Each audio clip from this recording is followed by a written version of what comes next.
Hey guys, welcome back to Honestly Delicious. Today I'm going to show you how to make a really easy homemade carrot cake. It's 2 layers with the cream cheese frosting on the top.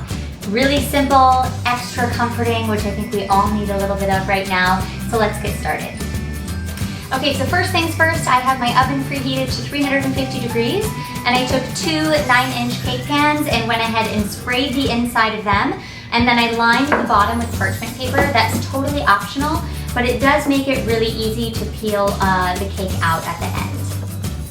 Okay, so first I'm going to mix up my dry ingredients. I have 2 cups of flour in here, and in here I have 1½ teaspoons of cinnamon, a ½ teaspoon of ground ginger, a ¼ teaspoon of ground nutmeg, and a pinch of salt. I'm going to add all of that in. Then I'm going to add in 2 teaspoons of baking powder and 1 teaspoon of baking soda. I'm going to go ahead and whisk that up just to mix all those dry ingredients together. Okay, so next I'm going to mix together most of my wet ingredients here. So I have 3/4 cup of oil. I'm using vegetable oil. I have 1½ cups of lightly packed light brown sugar. And I'm also going to add in ½ cup of regular white granulated sugar, ½ cup of unsweetened applesauce, 4 large eggs about room temperature, and of course you gotta have some vanilla, so I'm adding in a teaspoon of vanilla. I'm gonna go ahead and whisk that up. I like to break apart my egg yolks first, just to help with that separation. And then go ahead and start mixing it all together.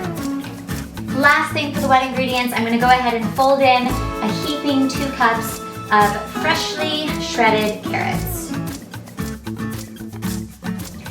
And I love to add walnuts to my carrot cake. I just love that extra crunch. You can feel free to add walnuts, you can add pecans, you can add raisins if you like. Now all I'm going to do is pour my wet ingredients into my dry, and give that a nice fold until all of the ingredients are nice and combined.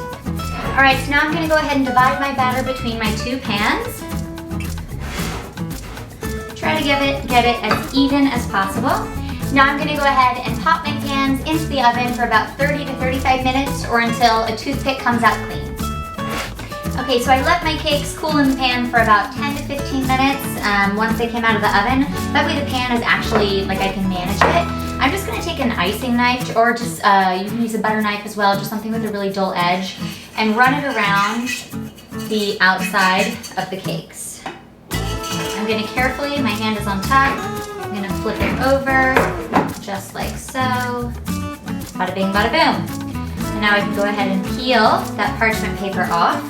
So while my cake's finished cooling, I'm going to go ahead and make up my frosting. So I have 1 brick with 8 ounces of cream cheese, and it's been softened down to room temperature, as well as 1 whole stick of unsalted butter. Now I'm going to go ahead and add in 2 cups of powdered sugar. Now, the important part about adding powdered sugar for a frosting is that you sift it.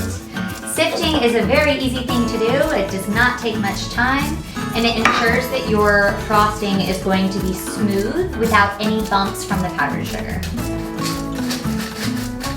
I'm also going to add in about a teaspoon of vanilla, and I'm also going to squeeze in some fresh lemon juice, just for some brightness.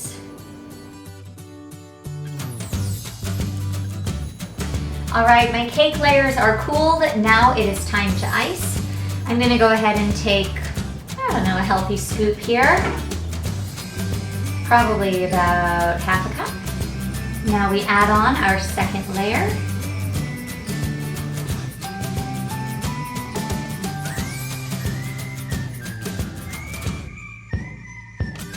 I like to top mine with a little bit of chopped walnuts. Whatever nut you put on the inside makes for a really pretty topping. Let's cut into this, shall we?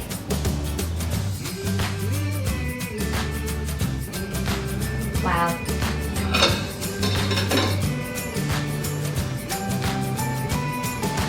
That is beautiful.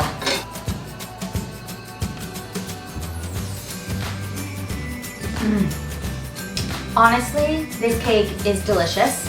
The cake is light, it's fluffy, it's moist. The cream cheese frosting is really nice, and the lemon does add a really nice brightness to it. I'll leave all the information for where to get the printout version of this recipe in the caption below. Thanks for watching.